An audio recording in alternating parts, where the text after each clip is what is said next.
Assalamualaikum warahmatullahi wabarakatuh. Kembali lagi bersama saya Ray di channel Mistis dan Teror. Kali ini saya akan membahas tentang perjalanan dari Banyuwangi menuju wisata Gunung Ijen, yang baru-baru ini banyak diberita kalau ada makam yang muncul di pinggir jalan. Sebenarnya makam itu udah dari dulu, akan tetapi karena pelebaran jalan sehingga makam itu terlihat sekitar 5 meter sampai 10 meter di pinggir jalan. Nah, teman saya dulu pernah sempat cerita, waktu itu sebelum viral, itu pada tahun 2020 awal, waktu mau wisata ke Kawah Ijen. Tapi sebelum lanjut video ini, marilah kita berdoa menurut keyakinan masing-masing. Dan jangan lupa subscribe. Berdoa mulai. Bismillahirrahmanirrahim. Allahu la ilaha illa huwal hayyul qayyum. La ta'khudhuhu sinatun wa la nawm. Lahu ma fis samawati wa ma fil ardh. من ذا الذي يشفع عنده إلا بإذنه يعلم ما بين أيديهم وما خلفهم ولا يحيطون بشيء من علمه إلا بما شاء وسع كرسيه السماوات والأرض ولا يؤوده حفظهما وهو العلي العظيم. Berdoa selesai, langsung saja ke ceritanya. Martin dan Yudi ini adalah asli orang Banyuwangi. Waktu itu mau wisata Kawah Ijen. Nah, mereka berdua ini menghindari Sabtu Minggu karena fotonya itu biar bagus. Dan waktu Sabtu Minggu wisata itu biasanya penuh. Jadi Martin dan Yudi ini berangkat hari Kamis. Nah, udah selesai semuanya, di packing segala perlengkapan lah untuk camping di Kawah Ijen. Dia berangkat jam 8 malam dari Banyuwangi. Ketika perjalanan, Yudi dan Martin ini kena hujan di tengah jalan. Nah, ketika hujan, ya otomatis kalau di sana itu di atas itu udah ada warung, udah ada rumah, jadi hutan belantara. Sekitar jam 10 malam, Yudi dan Martin ini kena hujan dan dia gak bawa mantel. Lalu menepi ke warung di pinggir jalan. Padahal di sana itu sebenarnya tidak ada warung. Tapi Yudi dan Martin ini melihat warung. Nah, ketika menepi di pinggir jalan, dia duduk di warung itu. Dia duduk berteduh. Dia tidak kena hujan. Biasalah membuka helm lalu membuka buffnya untuk sekedar minum kopi.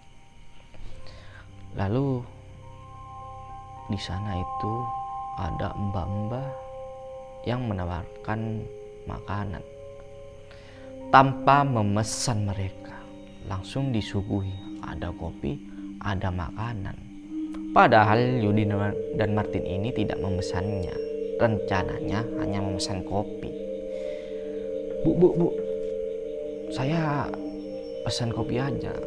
Tapi sama mbak-mbak itu seperti tidak dihiraukan, dia langsung ke belakang aja. Nah, langsung aja mereka makan, ada pisang, ada buah-buahan, dan juga ada nasi yang di atasnya ada ayam kampung, dan kopinya itu dingin, gak panas. Minum kopi, makan. Dan ketika mau bayar, mbak-mbak itu dicari di sekeliling warung, gak ada. Nah, di situ mulai gelisah, kemana orang ini ya? Dan waktu itu udah jam 12:30, lumayan lama. Ketika hujan udah reda, Yudi dan Martin ini berencana untuk berangkat perjalanan. Sampai di sana, dia belum menemukan mbak itu di warung. Mencari sekeliling gak ada. Lalu si Yudi ini bilang, udahlah, kita mending bayar pulangnya aja.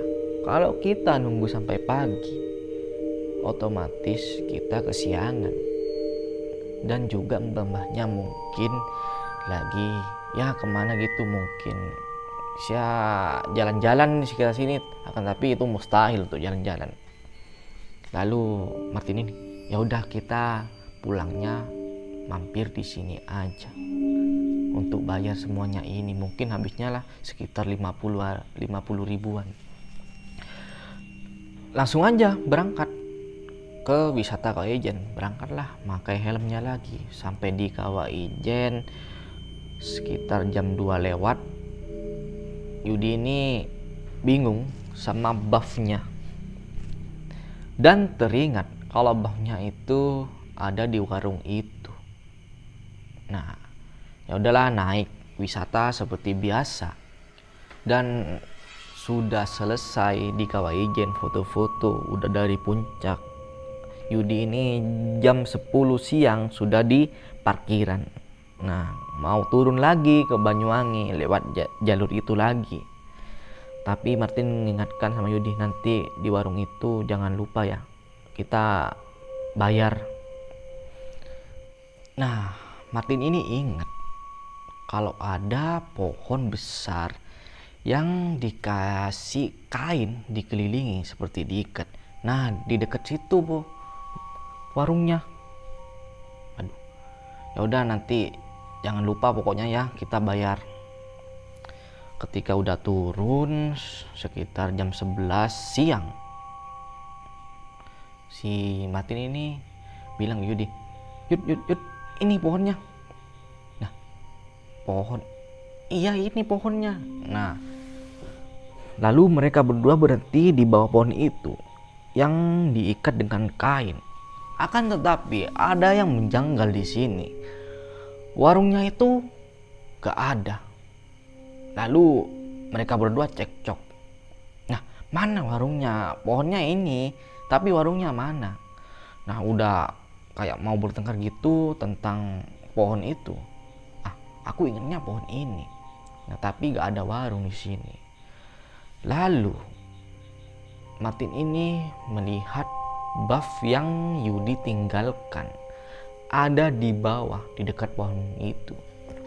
Yud, ini bukannya buff kamu? Lalu si Yudi ini, iya, ini buff aku. Gak mungkin lah kalau ada buff yang sama seperti ini. Apalagi ini belinya ini ya spesial gitu, yang langka. Nah, udah merasa aneh di sana. Nah, terus warungnya di mana ini? Udah mulai kebingungan dan melihat agak ke dalam sedikit. Nah, di situ ada makam. Ada makam di situ dan mereka berdua kaget ketika melihat makam itu. Nah, tapi di sini ada makam. Lalu ketika udah mau pergi dari tempat itu, ada motor yang membawa rumput dari atas. Mas, ngapain berhenti di sini, Mas? Ini Pak, saya bingung sama warung di sini. Lalu bapak itu menjelaskan, di sini tuh gak ada warung sama sekali. Mas, ini mungkin halusinasi. Tapi mereka ngotot untuk membenarkan kalau ada warung di sini. Tadi malam saya makan di sini, Mas. Saya ingat ini ada pohon di sini yang diikat kain kayak gitu. Nah, lalu orang itu yang mau rumput, Mas itu mungkin diganggu oleh makhluk di sini tadi malam. Jadi masnya itu seperti ya halusinasi gitu. Lalu dengan buru-buru mereka berdua ini pergi dari tempat itu. Nah, pergi udah dari tempat itu. Nah, ceritanya sampai di sini sebenarnya. Makam itu milik siapa dan siapa yang dikuburkan di situ masih menjadi misteri sampai saat ini. Ya, dulu-dulunya kata orang, ya orang-orang di situ yang dimakamkan. Tapi ada yang bilang itu makam seperti makam makhluk astral yang ada di situ. Ya, saya juga tidak bisa membenarkan tentang makam itu karena saya cuma mendengarkan cerita dari teman saya. Sekian dari cerita mistis dan teror saya, Ri. Kalau ada salah kata, mohon maaf. Assalamualaikum warahmatullahi wabarakatuh.